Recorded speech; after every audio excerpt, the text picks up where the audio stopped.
Okay, welcome everybody. We're continuing in the Hachaim and Parshat Behaalotecha. I want to thank everybody for joining us. We're in Parak Yud, Pasuk Lamed Hey. We're going to learn two psukim that we say every week at least 4 times when we read from the Torah. When we take the Sefer Torah out of the Aron, we say the following two psukim on Mondays and Thursdays, twice on Shabbos. And obviously if there's Rosh Chodesh or Yom Tov, we'll say at those times as well. The pasuk begins, Vayhi ben Say Aron, when the Aron would travel. We know that Klal Yisrael traveled in the Midbar from Mitzrayim, making their way towards Eretz Yisrael. When the Aron, when Klal Yisrael would stop, the Aron obviously would stop as well. As we know, the Machne Yisrael, Klal Yisrael's encampment was in a square, it was in the shape of a square. Each corner there were 3 Shvatim. And in the center was Shevet Levi. In the center of Shevet Levi, which was the center point of this square of the encampment of Klal Yisrael, rested the Aron. When the Mishkan was built, the Mishkan was in the middle. The Aron obviously was in the middle of the Mishkan. When Klal Yisrael would begin and continue their traveling, the Aron would travel with them. And when that happened, Moshe Rabbeinu would say the following tefillah. We're going to see it inside. Again, we're in Parak Yud, Pasuk Lamed Hey. Vayhi ben Say Aron, when the Aron would travel, Vayomer Moshe Kuma Hashem, let Hashem rise up. V'yafutzu Oivecha, and let his enemies, the enemies of Hashem, be shattered, be destroyed. V'yanusu misanecha mipanecha, and let the haters of Hashem run from Hashem, run away from the face of Hashem. So the Hachaim is going to ask, who are the enemies, right? Moshe Rabbeinu seems to be describing 2 different types of enemies. One enemy he calls Oivecha, and he says those enemies should be shattered. The other enemies, Moshe Rabbeinu calls them the haters of Hashem, and they should flee from Hashem. What's the difference? How come some are called enemies, some are called haters, and why is the punishment that the Aron should meet to them, the Aron should deliver to these enemies, are different, where the enemies get destroyed, get shattered, and the ones that hate Hashem should run away. And then the pasuk continues, Uvenochoi, when Klal Yisrael would then rest, and the Aron would rest, Yoima Moshe Rabbeinu offered the following tefillah, Shuva Hashem, let Hashem return, Rivivois Alfei Yisrael, the tens of thousands. The word Rivivois usually refers to 10,000. So here we're talking about 1,000, 10,000 of Klal Yisrael back. Back to where, says the Hachaim? Who are these lost people that Moshe Rabbeinu is referring to that the Aron should return? We don't have anywhere that members of Klal Yisrael were lost. So who's Moshe Rabbeinu referring to? So we're going to see in the Hachaim how he explains this. Before we begin, we have to give an introduction. We mentioned this many times.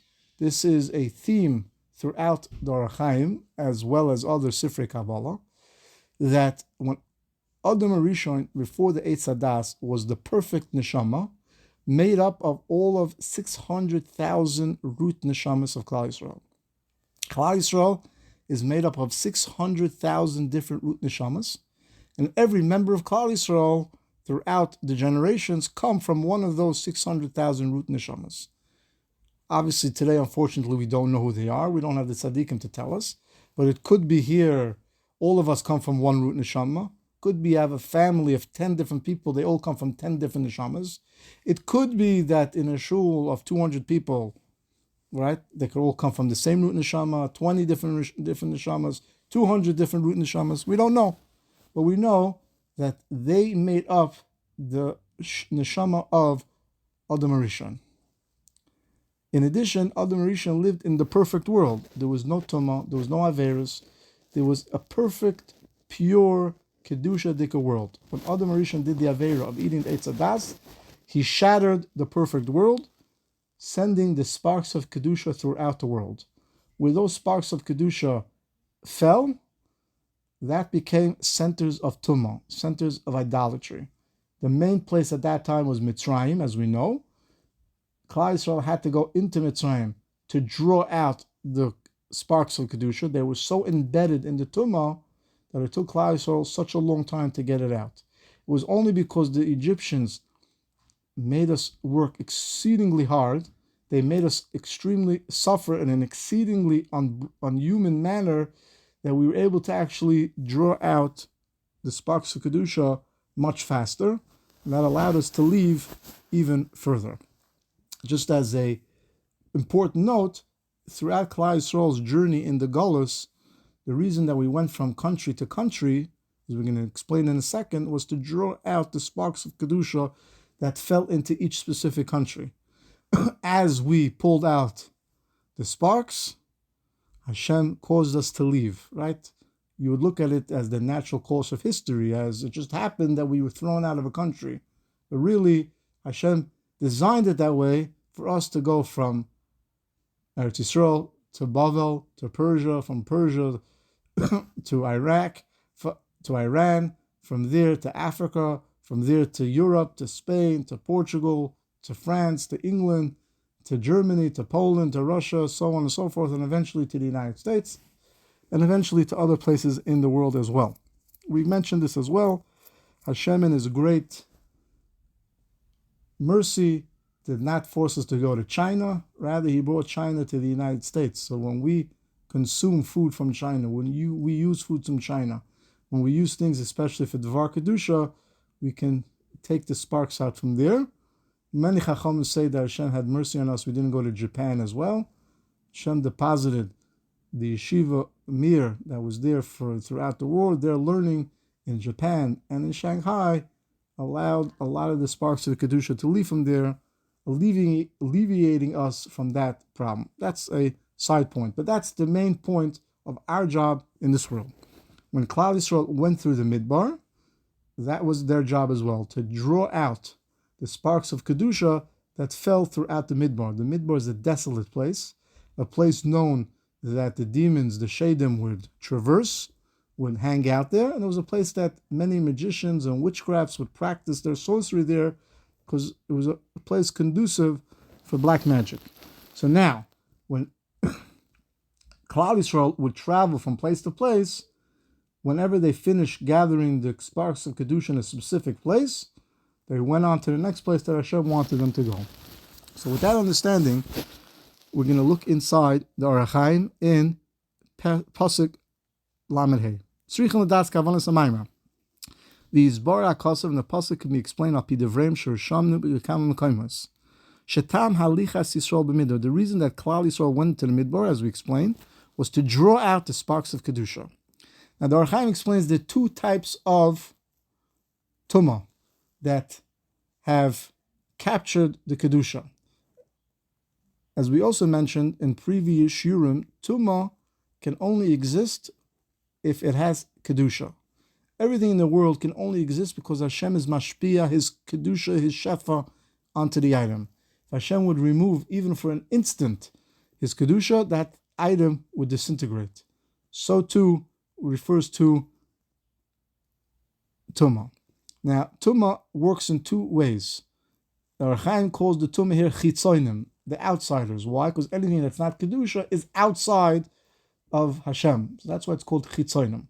There are two types of Chitzonim. There's one type of Chitzonim that comes to us to entice us to do Averis, whether those Averis are Arayas, idolatry, Gezel, illegal things, all these different things. That's one type of Tumah.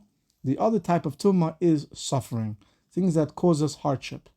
As a similar to that, you could look at the different countries that Klal Yisrael went throughout the Golus. Some countries, the Yetzer Hara was Avodah Zarah. Some countries, the Yetzer Hara was Mammon. Some countries, the Yetzer Hara was food. Some countries, the Yetzer Hara was Taivas of Arayas. Other countries was very difficult times. Poverty, constant attacks, constant blood libels, constant harassment from the Goyim. Each country had a different type of Tumah, a different type of Chitzon that we had to be subjected to, in order to draw out that Kedusha from it. Now, when Klal Yisrael would travel, so not only would they do on their own to get the Kedusha, the Aron, which was the main source of Kedusha, also would draw the sparks of Kedusha to them, but in addition, it would also cause the Tumah to shatter. Tumah cannot be in the same place as Kedusha. If you have a tzaddik, a holy man, someone who's tameh, cannot stand to be in his presence. They'll run away. They can't. They can't subject themselves to that Kedusha. They can't stand it. They become, disgusted by it, or they become overwhelmed by it. They have to flee, right? And if a person is on a high level, it breaks him, and he breaks down crying. So lahavdil, the Aron, as they would travel, so Moshe Rabbeinu davened, the tumah that is captured by that captured the sparks of Kedusha, they should be pulled out, and then they should shatter. And that's why the pasuk says, Kuma Hashem, you should get up and shatter your enemies. Your enemies are the tzara tumah, right? The Yetzer Hara, the Sitra Achra. Shatter them in order for us to be able to grab the Nitzitzei Kedusha. And the enemies of Hashem that cause us harm, they should flee from us. So the pasuk says, and let's learn the pasuk inside. Vayhi ben Say Aaron, when the Aaron would travel and would now act as a magnet to gather all the sparks of Kedusha, Moshe Rabbeinu davened that all the tumah be shattered, the enemies of Hashem be shattered, in order for us to collect the Nitzitzei Kedusha, and the tzara tumah that acts as the Yetzer Hara, let them run away from us. We don't need them. Let them flee, right? And allow us to continue our journey. And the reason that it says Yanusu in the Lashon Rabim is because there are different types of Yetzer Haras. Even though there's one Yetzer Hara, but there are different mini Yetzer Haras, so to speak. There are different categories of Yetzer Hara, so let them all run away. Now, that is when they traveled. What about when they stopped? So the Hachaim has an unbelievable explanation. He says the reason that they stopped in certain places was they had to stay in those places in order to work harder to extract the Kedusha. The roads that they traveled did not have a lot of Kedusha, nor did they have a lot of Tumah. So it was enough just for the Aaron to walk by it. As it walked by it, the Tumah was destroyed, and the Kedusha was collected by Klal Yisrael. In certain areas, the Kedusha was so embedded in the Tumah that we had to bring karbanos, we had to learn, we had to daven, right? That's why in certain places in the Chumash, in certain places where we were, Moshe Rabbeinu taught us certain halachas. Those halachas were the necessary tool to allow us to extract the Tumah. And if you pay attention, you'll see throughout Shmos, Vayikra, Bamidbar, and other places, right? Some of them are in the Midrash and we don't know, but Moshe Rabbeinu taught us certain halachas to be used as a way to pull out the Tumah. To pull out the Kedusha from the Tumah. That was needed in the areas that they rested. And therefore, that's why Moshe Rabbeinu said, Ubnoichoi, when the Aaron rested, he said, Shuva Hashem rivivois alfei Yisrael, the tremendous amount of Kedusha that's here, let Hashem return it back to us. Who are the ones that are back to us, to Yisrael? So the Hachaim says the word alfei can also be rearranged and be said alufei, the generals, the leaders. These are the Gerim, these are the great tzaddikim that the Tzara Tumah captured, right? It's apropos that we just learned Megillas Rus, one of the most famous Gerim. These are the Gerim that the Tzara Tumah, they captured their neshamas. So as we go through certain parts of the world, we also bring with us Gerim, right? In every country in the world, people, Goyim, converted to Yiddishkeit because their neshama is really one of the 600,000 neshamas that made up Adam Rishon. Those were captured by the Tzad HaTumah when Adam Rishon did an Aveira.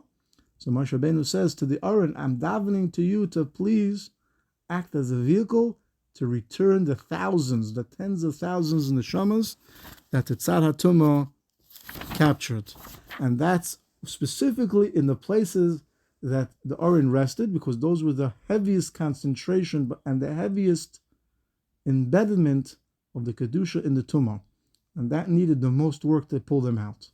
Now, when we were on a high level, it would have taken us a year and a little bit more. It really should have even taken us less to collect all the Kedusha in the Midbar.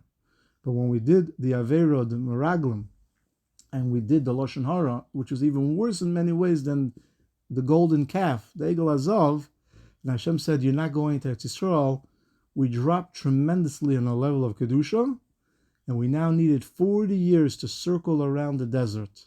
At the end of Bamidbar, in Matas Maseh, the Torah describes how long we were in every place. If you see, some places we were very short time, some places we were a very long time. Because those places that we were in a very short time did not need a lot of work, did not need a lot of Kedusha to bring back the sparks of Kedusha. The places that we were for a long time needed us a lot longer, a lot more learning, a lot more davening, a lot more korbanos, a lot more avodah to bring back the Kedusha and the neshamas that were there. So this is the tefillah that Moshe Rabbeinu said. Now we can understand that when we bring the Sefer Torah out, the Torah, we're saying actually to Hashem, destroy all the enemies, all the tzaratoma, let them be destroyed, let them run away, and let us bring back all the sparks of Kedusha in order that we should be Zoicha to finish our work, and the Mashiach can come b'mheir b'yameinu.